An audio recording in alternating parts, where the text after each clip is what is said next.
So Google Instant actually gets queries and gets your search results as you type and brings them to you and streams those results right to your computer. So the search is entirely interactive the whole time you're typing. So the great thing about Google Instant is that as you are typing the query, results start updating immediately. So I want to kind of paint a situation where perhaps after this launch I want to go on a vacation. I'm not quite sure where I want to go. So I can type in a query like flights to. And what you'll see here is that we have our top 5 predictions for what you might complete to for flights to Hawaii, Vegas, Mexico, or India. And what I can do is I can just arrow down and see these results update immediately so I can kind of browse around. I decided that I want to go to London, and one thing I've always wanted to check out in London is this neighborhood called Notting Hill.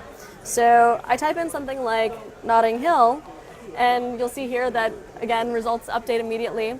But it becomes very apparent to me that Notting Hill, as I would type it, actually the #1 hit for that would be the reference to the movie Notting Hill with Hugh Grant. So all I need to do is do a space L to immediately get to the universal result for Notting Hill, London. Well, why wouldn't I have just typed in another query for London? Like, what advantage does this give me over that? Well, so you don't actually, one, you don't have to type these extra letters. Mm-hmm.